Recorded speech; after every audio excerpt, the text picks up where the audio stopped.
warahmatullahi wabarakatuh. Kami dari kelompok 3 ingin mempresentasikan materi tentang kesantunan berbahasa. Adapun submateri yang akan kami sampaikan antara lain, yang pertama ada definisi bahasa dan fungsi. Yang kedua, definisi kesantunan berbahasa. Yang ketiga, fungsi kesantunan berbahasa. Yang keempat, pandangan tokoh-tokoh. Yang kelima, prinsip kesantunan bahasa. Yang keenam, ciri-ciri kesantunan berbahasa. Dan yang terakhir adalah faktor penyebab ketidaksantunan berbahasa. Nama saya Monika Walia Maharandi dengan NIM 34014200062. Pada kesempatan kali ini saya akan mempresentasikan materi tentang bahasa dan fungsi bahasa. Apa itu bahasa? Menurut Suwarna, bahasa merupakan alat utama komunikasi dalam kehidupan manusia, baik itu secara individu maupun kolektif sosial. Dengan kata lain, bahasa juga dapat diartikan sebagai kemampuan yang dimiliki manusia untuk berkomunikasi dengan manusia lainnya dengan menggunakan tanda berupa gerakan atau kata. Di dalam kehidupan manusia, bahasa memiliki peranan yang sangat penting, yaitu sebagai sarana komunikasi, yaitu untuk menyampaikan pesan atau maksud dari pembicara kepada pendengar. Pemakaian bahasa sebagai alat komunikasi itu dipengaruhi oleh dua faktor. Yang pertama adalah faktor sosial, yang kedua adalah faktor situasional. Adapun faktor-faktor sosial yang mempengaruhi pemakaian bahasa antara lain status sosial, umur, jenis kelamin, tingkatan pendidikan, tingkatan ekonomi, dan lain sebagainya. Sedangkan faktor situasional meliputi siapa yang berbicara, menggunakan bahasa apa, tentang hal apa, di mana, kapan, di situasi apa, menggunakan ragam bahasa yang mana, serta tujuan pembicara. Masih banyak yang tidak mengetahui bahwa berbahasa merupakan salah satu cara untuk memperbaiki atau meluruskan tata cara berkomunikasi. Kita ketahui bersama bahwa dalam kita berbicara tidak bisa dihilangkan faktor-faktor yang mengharuskan kita memilih kata-kata, frasa, dan kalimat yang digunakan dalam berkomunikasi, tentunya berdasarkan fungsi dari bahasa tersebut. Akan berbedalah kata-kata, frasa-frasa, dan kalimat-kalimat yang kita gunakan bila fungsi bahasa tersebut berbeda. Fungsi bahasa yang digunakan tentunya didasarkan atas tujuan kita berkomunikasi. Berbeda tujuan, maka berbeda pula alat komunikasi itu, yaitu baik dari segi bentuk maupun isinya. Hal ini menyebabkan banyaknya perbedaan dari para ahli mengenai fungsi bahasa. Menurut Suparno, bahasa memiliki fungsi umum, yakni sebagai alat komunikasi sosial. Namun, jika kita ingin perdalam, bahasa sendiri memiliki 5 fungsi lainnya. Antara lain fungsi interpersonal, fungsi direktif, fungsi resensial, fungsi imajinatif, dan fungsi personal. Yang pertama adalah fungsi interpersonal. Fungsi interpersonal merupakan kemampuan membina dan menjalin hubungan sosial dan hubungan kerja dengan orang lain. Hubungan ini menjadikan kehidupan kita dengan orang lain menjadi lebih baik dan menyenangkan. Fungsi ini memungkinkan kita untuk mengajukan permintaan, memberikan saran, membujuk, meyakinkan, dan lain sebagainya. Hal ini menjadikan semua keinginan kita dapat dikomunikasikan dengan baik. Yang ketiga adalah fungsi referensial. Fungsi ini berhubungan dengan kemampuan penulis atau berbicara tentang lingkungan kita yang terdekat dan juga mengenai fungsi metalinguistik. Yang keempat adalah fungsi imajinatif. Fungsi ini berkaitan dengan kemampuan untuk menyusun ritme baik bahasa, tulis, maupun lisan. Namun, tidak semua manusia dapat menerapkan fungsi ini, kecuali dengan mereka yang memiliki talenta dengan fungsi ini. Yang terakhir adalah fungsi personal. Fungsi ini berhubungan dengan kemampuan pribadi seseorang untuk mengekspresikan emosinya. Terima kasih. Assalamualaikum warahmatullahi wabarakatuh. Perkenalkan, nama saya Vika Gilda Aryani, NIM 34014200064, Prodi Pendidikan Sosiologi dan Antropologi, Fakultas Ilmu Sosial.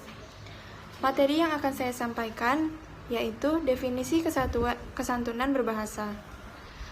Kesantunan atau politeness atau kesopan santunan atau etiket adalah tata cara, adat, atau kebiasaan yang berlaku dalam masyarakat. Kesantunan merupakan aturan perilaku yang ditetapkan dan disepakati bersama oleh suatu masyarakat tertentu, sehingga kesantunan sekaligus menjadi persyaratan yang disepakati oleh perilaku sosial. Oleh karena itu, kesantunan ini biasa disebut tata krama. Menurut Kamus Besar Bahasa Indonesia edisi ketiga tahun 1990, kesantunan merupakan kehalusan dan baik budi bahasanya dan tingkah lakunya. Menurut Zamzani, perilaku yang diekspresikan dengan cara yang baik atau beretika.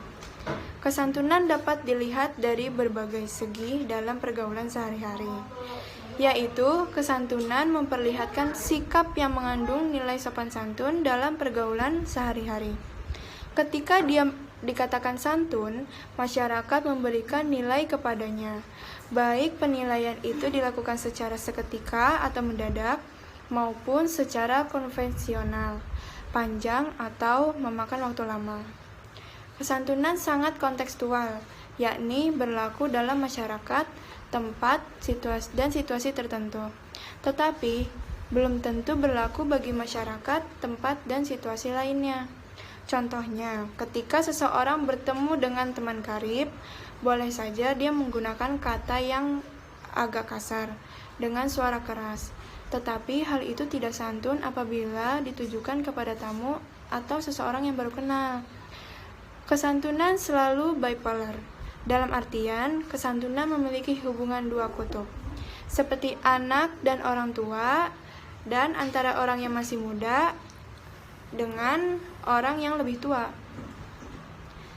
Selanjutnya, kesantunan juga tercermin dalam cara berpakaian atau berbusana, berbuat atau bertindak, dan cara bertutur atau berbahasa. Selanjutnya, kesantunan berbahasa menurut Rahardi, yaitu penelitian kesantunan mengkaji penggunaan bahasa language use dalam suatu masyarakat bahasa tertentu. Masyarakat tutur yang dimaksud adalah masyarakat dengan aneka latar belakang, situasi sosial, dan budaya yang mewadahinya. Kesantunan berbahasa merupakan bidang kajian pragmatika. Kesantunan berbahasa juga memperlihatkan kesadaran akan martabat orang lain dalam berbicara. Serta, kesantunan berbahasa tercermin dalam tata cara berkomunikasi lewat tanda verbal atau tata cara berbahasa. Ketika berkomunikasi, kita tunduk pada norma-norma budaya, tidak hanya sekedar menyampaikan ide yang kita pikirkan. Tata cara berbahasa harus sesuai dengan unsur-unsur budaya yang ada dalam masyarakat tempat hidup dan dipergunakannya suatu bahasa dalam berkomunikasi. Apabila tata cara berbahasa seseorang tidak sesuai dengan norma-norma budaya, maka ia akan mendapatkan nilai negatif. Misalnya, dituduh sebagai orang yang sombong, angkuh, tak acuh, egois, tidak beradat, bahkan tidak berbudaya. Tata cara berbahasa sangat penting diperhatikan para peserta komunikasi, komunikator, dan komunikan demi kelancaran komunikasi. Oleh karena itu, masalah tata cara berbahasa ini harus mendapatkan perhatian, terutama dalam proses belajar mengajar bahasa. Dengan mengetahui tata cara berbahasa, diharapkan orang lebih bisa memahami pesan yang disampaikan dalam komunikasi. Karena tata cara berbahasa bertujuan mengatur serangkaian beberapa hal, yaitu yang pertama, apa yang sebaiknya dikatakan pada waktu dan keadaan tertentu. Kedua, ragam bahasa yang wajar digunakan dalam situasi tertentu. Yang ketiga, kapan dan bagaimana giliran berbicara dan pembicara sela diterapkan. Yang keempat, bagaimana mengatur kenyaringan suara ketika berbicara. Yang kelima, bagaimana sikap dan gerak-gerik ketika berbicara. Yang terakhir, kapan harus diam dan mengakhiri pembicaraan. Tata cara berbahasa seseorang dipengaruhi oleh norma-norma budaya suku bangsa atau kelompok masyarakat tertentu. Contohnya, seperti tata cara berbahasa orang Jawa berbeda dengan tata cara berbahasa orang Batak, meskipun mereka sama-sama berbahasa Indonesia. Hal yang menunjukkan bahwa kebudayaan yang sudah mendarah daging pada diri seseorang berpengaruh pada pola berbahasanya. Itulah sebabnya kita perlu mempelajari atau memahami norma-norma budaya sebelum atau di samping mempelajari bahasa. Sebab tata cara berbahasa yang mengikuti norma-norma budaya akan menghasilkan kesantunan berbahasa. Sekian materi yang saya sampaikan, kurang lebihnya mohon maaf. Wassalamualaikum warahmatullahi wabarakatuh.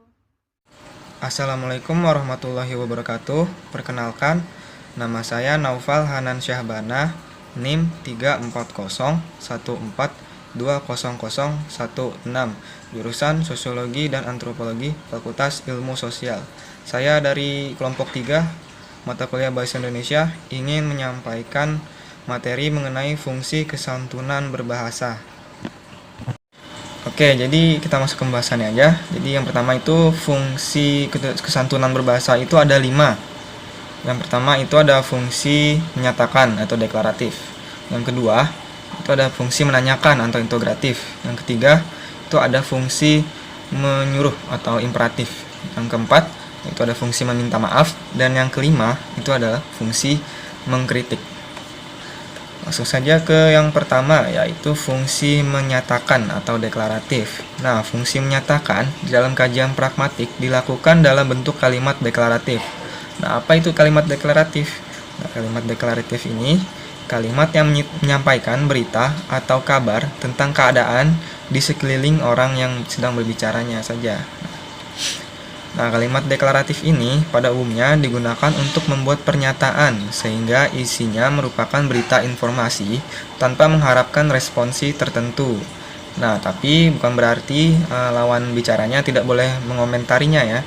Nah, komentari bisa saja disampaikan sehubung dengan informasi pembicara yang disampaikan itu sesuai dengan apa yang dibicarakan gitu. Nah, yang kedua itu fungsi menanyakan atau integratif. Nah, fungsi menanyakan ini dilakukan dalam bentuk kalimat yang integratif. Nah, dalam kalimat menanyakan dibentuk untuk mendapatkan responsi berupa jawaban. Secara formal, kalimat integratif ditandai kata tanda tanya.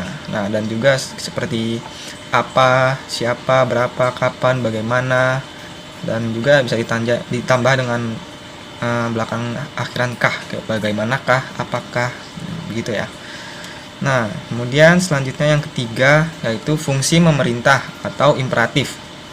Nah, fungsi memerintah dituturkan dalam kalimat bermodus imperatif.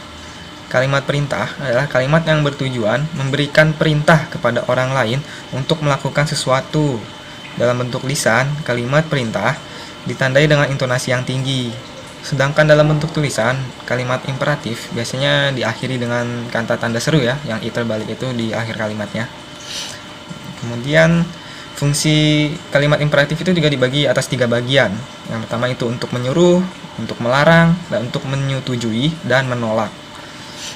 Kemudian selanjutnya yang keempat yaitu fungsi meminta maaf. Fungsi meminta maaf biasanya dilakukan oleh pembicara atau lawan bicaranya, karena pembicara atau lawan bicara merasa punya kesalahan atau telah dan akan melakukan ketidaknyamanan terhadap keduanya. Nah, kalau dalam bahasa Indonesia itu hanya ada sebuah kata untuk meminta maaf, yaitu kata maaf. Penggunaan kata maaf di dalam tindak tutur meminta maaf dalam bahasa Indonesia biasanya disertai dengan kata kategori atau fatis ya, seperti ya, dan kata interinjeksi seperti wah, aduh, serta menggunakan kata sopan seperti bapak dan ibu. Kemudian yang kelima, yang terakhir, yaitu fungsi mengeritik.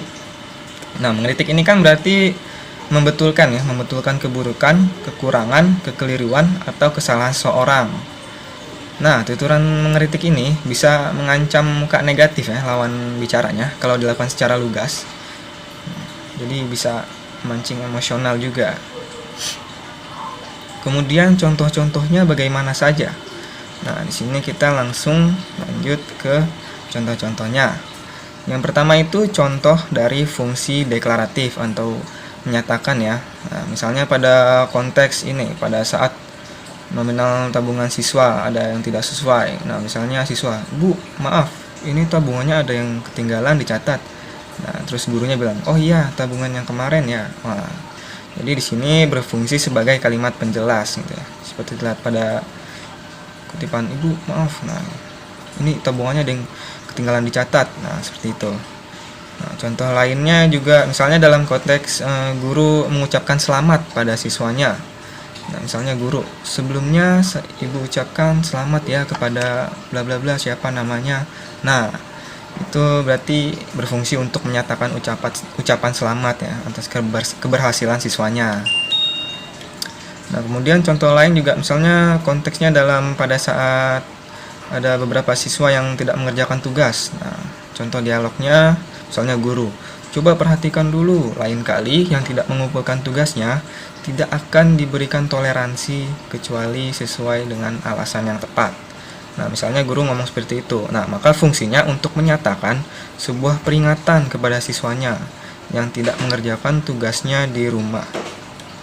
Kemudian contoh yang kedua yaitu fungsi integratif atau menanyakan. Misalnya pada konteks atau kondisi pada saat guru sedang menjelaskan pelajaran. Nah, misalnya ada siswa bertanya, "Bapak mau tanya, Pak." Tuh, "Bapak izin tanya, Pak." Gitu, "Boleh, Pak." Nah, fungsinya untuk meminta izin ya. Fungsi minta izin untuk menanya kepada guru ya dalam pelajaran. Nah, contoh lainnya misalnya dalam konteks ada saat ada kejadian atau air ya, ada air yang tumpah gitu. Misalnya guru menanya, "Siapa yang bawa air?" Nah, siswanya menjawab, "Saya, Pak." Nah, berarti fungsinya untuk meminta pengakuan ya. Gurunya meminta pengakuan kepada siswa-siswanya, siapa yang numpahin gitu. Nah, kemudian lanjut ke yang ketiga, yaitu fungsi imperatif. Contohnya seperti apa? Nah, misalnya di sini konteksnya dalam guru meminta siswa ya. Konteks pada guru meminta siswa pindahin bangku misalnya atau pindahin peralatan gitu. Nah, jadi guru bilang begini, "Tolong angkatkan kursinya ya ke depan sini." Nah, terus siswanya menjawab iya gitu kan. Nah, berarti fungsinya itu untuk meminta tolong atau minta bantuan ya kan, untuk mengangkat bangku untuk dipindahkan gitu. Ataupun fungsi lain seperti dalam konteks atau pada saat guru menjelaskan namun ada siswa yang ribut, "Coba hari ini siapa yang enggak," terus tiba-tiba, "Coba hari ini siapa yang," terus tiba-tiba berhenti gitu kan.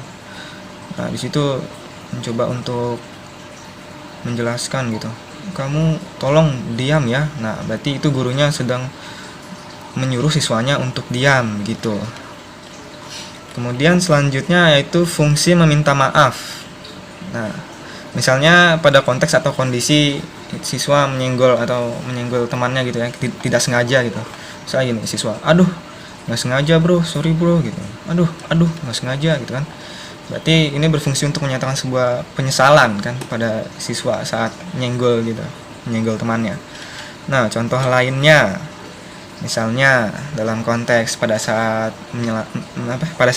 melaksanakan pembelajaran ya kan. Nah, terus ada siswa bilang, "Maaf Bu, mau izin ke WC." Nah, "Maaf Pak, mau izin kemana gini?" "Maaf Pak, izin ada yang nangis apa gimana gitu." Nah, berarti itu kan berfungsi sebagai kalimat minta maaf. Nah, dalam kalimat itu siswa dan gurunya untuk minta maaf, untuk minta izin keluar. Nah, begitu ya. Nah, kemudian yang terakhir yaitu fungsi mengeritik. Contohnya misalnya pada konteks saat guru ini ya mengomentari jawaban siswanya.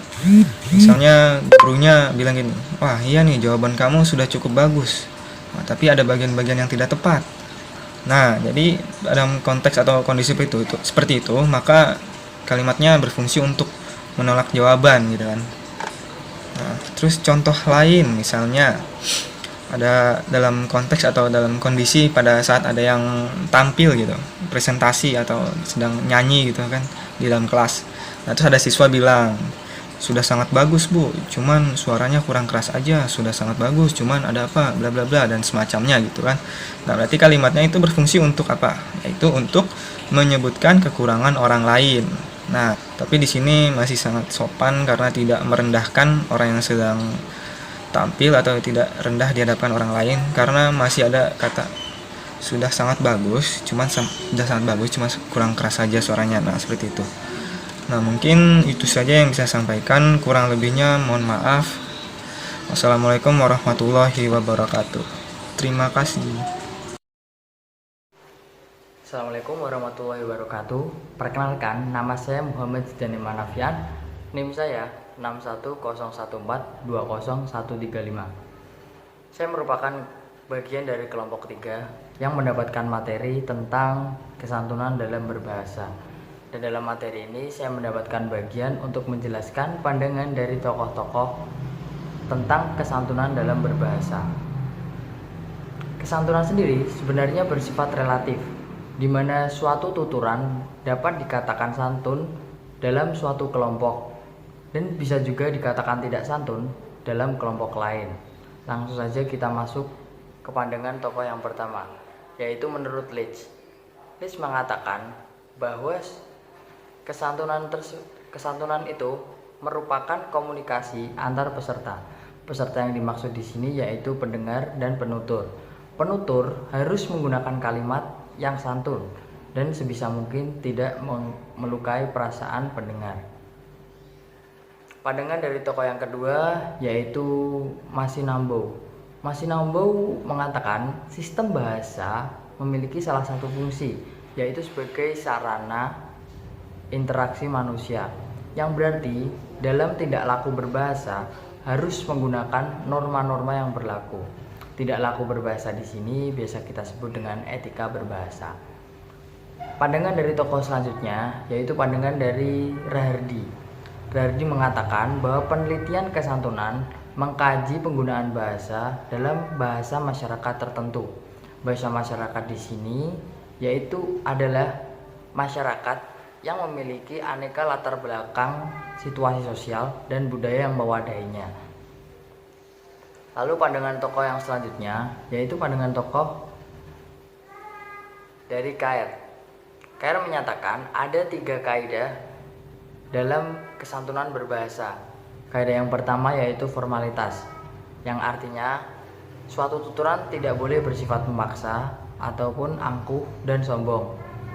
Yang kaidah yang kedua yaitu ketidaktegasan. Ketidaktegasan memiliki arti lawan boleh memilih suatu respon dalam menyikapi tuturan kita tersebut. Yang ketiga yaitu ketidaktegasan.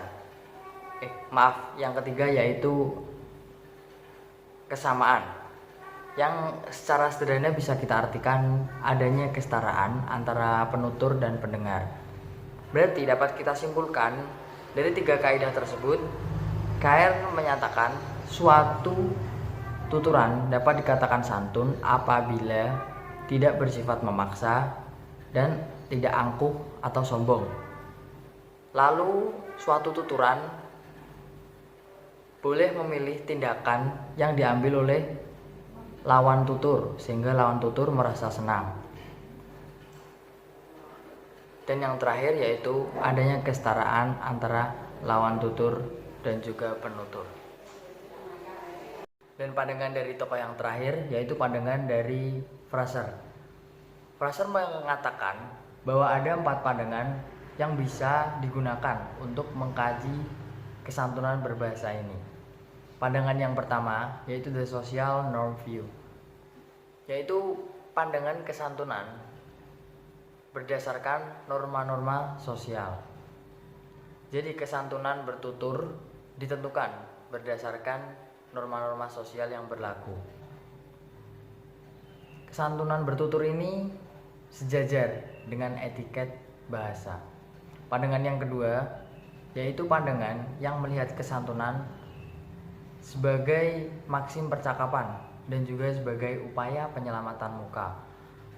Pandangan ini dianggap prinsip kesantunan hanya sebagai pelengkap prinsip kerjasama. Pandangan yang ketiga yaitu pandangan yang melihat kesantunan sebagai tindakan untuk memenuhi persyaratan terpenuhinya sebuah kontrak percakapan.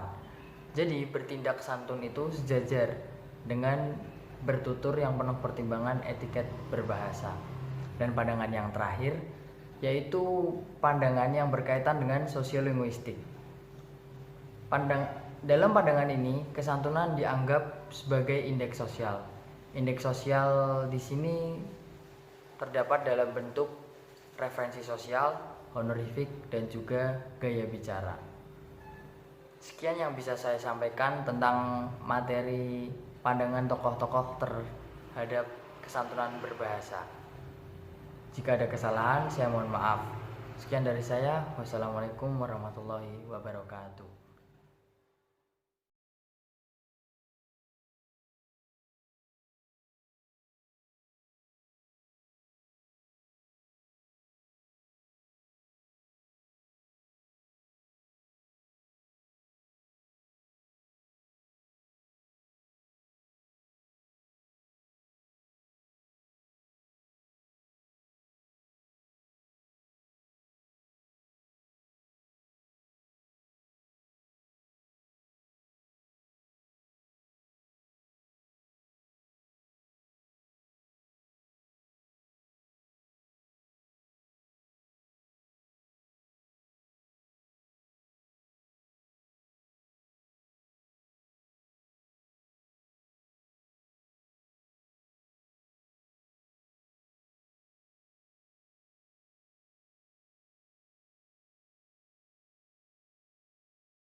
Sebelumnya, perkenankan saya berkenalan diri. Nama saya Olga Aurelia Putritania. Di sini saya akan melanjutkan materi dengan ciri kesantunan berbahasa. Kesantunan berbahasa bahasa seseorang dapat diukur dengan beberapa jenis skala kesantunan. James menyatakan bahwa yang dimaksud dengan skala kesantunan adalah peringkat kesantunan, mulai dari yang tidak santun sampai dengan yang paling santun. Menurut ahli Rahardi, menyebutkan bahwa sedikitnya terdapat 3 macam skala pengukur peringkat kesantunan yang sampai saat ini banyak digunakan sebagai dasar acuan dalam penelitian kesantunan. Dalam model kesantunan Lange, setiap maksimum interpersonal itu dapat dimanfaatkan untuk menentukan peringkat kesantunan sebuah tuturan. Rahadi menyatakan bahwa skala kesantunan Lange dibagi menjadi 5. Yang pertama, cost-benefit scale atau skala kerugian dan keuntungan, menunjukkan kepada besar kecilnya kerugian dan keuntungan yang diakibatkan oleh sebuah tindak tutur pada sebuah pertuturan. Semakin tuturan tersebut merugikan diri penutur, akan semakin dianggap santunlah tuturan itu. Demikian sebaliknya, semakin tuturan itu menguntungkan diri penutur, akan semakin dianggap tidak santunlah tuturan itu. Yang kedua, optionality scale atau skala pilihan, menunjukkan kepada banyak sedikitnya pilihan atau option yang disampaikan si penutur kepada si mitra tutur di dalam kegiatan bertutur. Semakin penuturan itu memungkinkan penutur atau minat tutur menentukan pilihan yang banyak dan luas, akan dianggap semakin santunlah tuturan itu. Sebaliknya, apabila penuturan itu sama sekali tidak memberikan kemungkinan memilih bagi si penutur dan si mitra tutur, tuturan tersebut dianggap tidak santun.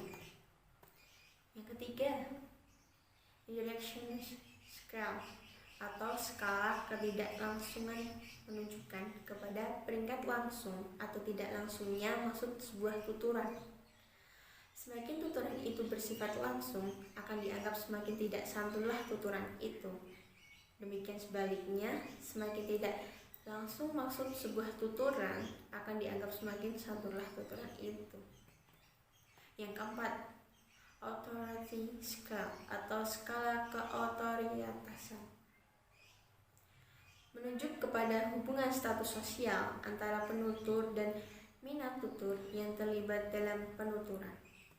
Semakin jauh peringkat sosial atau rank rating antara penutur dan dengan mitra tutur, tuturan yang digunakan akan cenderung menjadi semakin santun. Sebaliknya, semakin dekat jarak peringkat status sosial di antara keduanya, akan cenderung berkuranglah peringkat kesantuan tuturan yang digunakan dalam bertutur itu. Yang kelima, social distance scale atau skala jarak sosial, menunjuk kepada peringkat hubungan sosial antara penutur dan mitra tutur yang terlibat dalam sebuah petuturan. Ada kecenderungan bahwa semakin dekat jarak peringkat sosial di antara keduanya. Berdasarkan kelima maksim kesantunan yang dikemukakan, memberikan ciri kesantunan sebuah tuturan sebagai berikut. 1. Semakin panjang tuturan seseorang, semakin besar pula keinginan orang itu untuk bersikap santun kepada lawan tuturnya. Yang kedua, tuturan yang diutarakan secara tidak langsung lebih santun dibandingkan dengan tuturan yang diutarakan secara langsung. Yang ketiga, memerintah dengan kalimat berita atau kalimat tanya dipandang lebih santun dibandingkan dengan kalimat perintah atau imperatif. Ada ahli Zamzani merumuskan juga beberapa ciri tuturan yang baik berdasarkan prinsip kesantunan Lange, yakni sebagai berikut. Yang pertama, tuturan yang menguntungkan orang lain.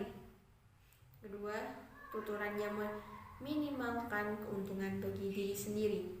Yang ketiga, tuturan yang menghormati orang lain.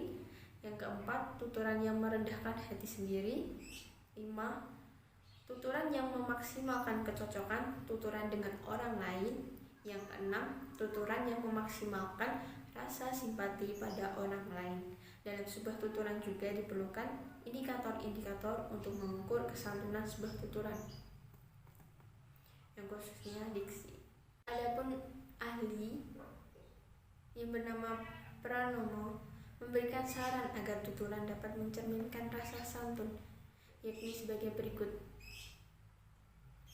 Misalnya, menggunakan kata tolong untuk meminta bantuan pada orang lain.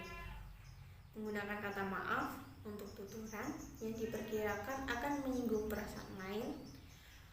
Menggunakan kata terima kasih sebagai penghormatan atas kebaikan orang lain. Menggunakan kata berkenan untuk meminta kesediaan orang lain melakukan sesuatu. Yang kelima, menggunakan kata beliau untuk menyebut orang ketiga yang dihormati.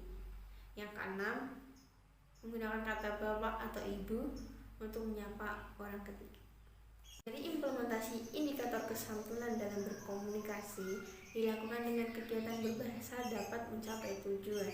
Berdasarkan beberapa ahli menguraikan hal-hal yang perlu diperhatikan agar komunikasi dapat berhasil, yakni perhatikan situasinya, perhatikan mitra tuturnya, perhatikan pesan yang disampaikan, perhatikan tujuan yang hendak dicapai, perhatikan cara menyampaikan, perhatikan norma yang berlaku dalam masyarakat, perhatikan ragam bahasa yang digunakan, perhatikan relevansi tuturannya, jagalah martabat atau perasaan mitra tutur, hindari hal-hal yang kurang baik bagi mitra tutur atau konfrontasi dengan mitra tutur, hindari pujian untuk diri sendiri, berikan keuntungan pada mitra tutur, berikan pujian pada mitra tutur, ungkapkan rasa simpati pada mitra tutur, ungkapkan hal-hal yang membuat mitra tutur menjadi senang, buatlah kesepahaman dengan mitra tutur. Assalamualaikum warahmatullahi wabarakatuh. Perkenalkan, nama saya Hari Zulfianto Nugroho, NIM 63014200013 dari Prodi Pendidikan Kepelatihan Olahraga. Di sini saya akan menyampaikan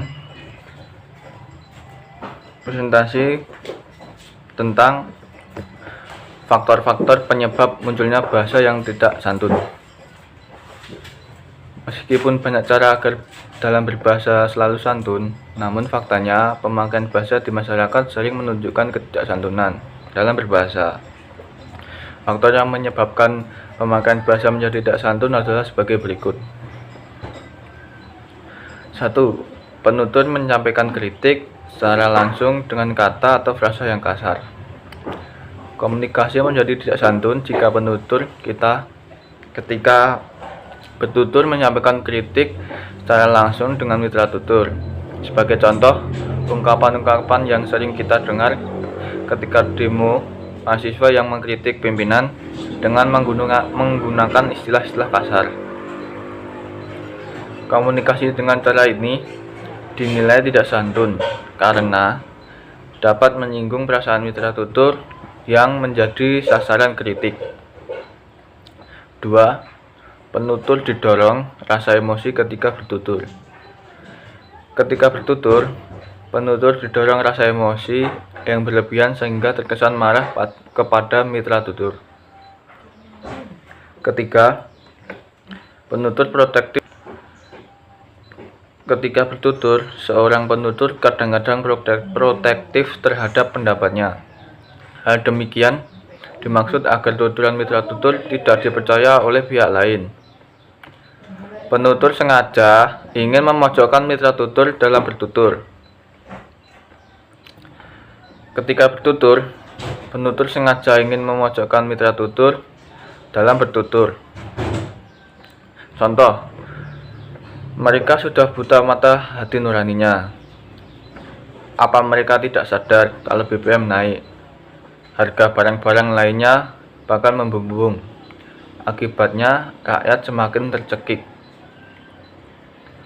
Tuturan di atas terkesan sangat keras dan intinya memojokkan mitra tutur. Tuturan dengan kata-kata keras dan kasar seperti itu menunjukkan bahwa penutur berbicara dengan nada marah, rasa jengkel, dan memojokkan mitra tutur. Kelima, penutur menyampaikan tuduhan atas dasar kecurigaan terhadap mitra tutur. Tuturan menjadi tidak santun jika penutur terkesan menyampaikan kecurigaan terhadap mitra tutur. Hal ini dapat dilihat pada data tuturan di bawah ini atau contoh di bawah ini. Kawasan hutan lindung dan konservasi biasanya diahlifungsikan menjadi area perkebunan, pertambangan, atau hanya diambil kayunya lalu ditelantarkan. Tuturan di atas berisi tuduhan penutur kepada mitra tutur atas dasar kecurigaan penutur terhadap yang dilakukan oleh mitra tutur, seperti hanya diambil kayunya saja lalu ditelantarkan. Tuturan demikian menjadi tidak santun karena isi tuturan tidak didukung dengan bukti-bukti yang kuat, tetapi atas dasar kecurigaan. Atas identifikasi di atas, ada beberapa faktor yang menyebabkan ketidaksantunan pemakaian bahasa Indonesia. Yang pertama, ada orang yang memang tidak tahu kaidah kesantunan yang harus dipakai ketika berbicara. Jika faktor ini menjadi penyebabnya, terapi yang harus dilakukan adalah memperkenalkan kaidah kesantunan dan mengajarkan pemakaian kaidah tersebut dalam berkomunikasi. Hal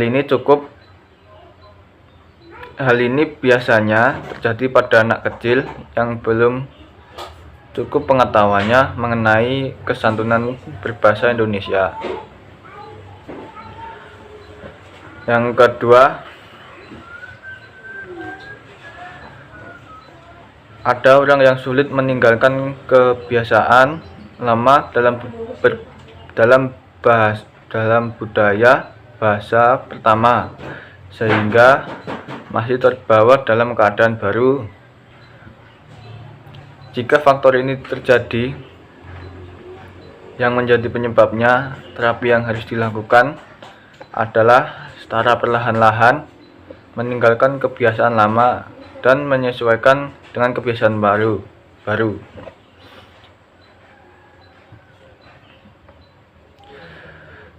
Kesimpulannya, kesantunan merupakan aturan perilaku yang ditetapkan dan disepakati bersama oleh suatu masyarakat tertentu, sehingga kesantunan sekaligus menjadi prasyarat yang disepakati oleh perilaku sosial. Oleh karena itu, kesantunan ini biasa disebut tata krama. Kesantunan berbahasa tercermin dalam tata berkomunikasi lewat nada yang verbal atau tata cara berbahasa ketika berkomunikasi. Kita harus tunduk pada norma-norma budaya, tidak hanya sekedar menyampaikan ide yang kita pikirkan. Tata cara berbahasa harus sesuai dengan unsur-unsur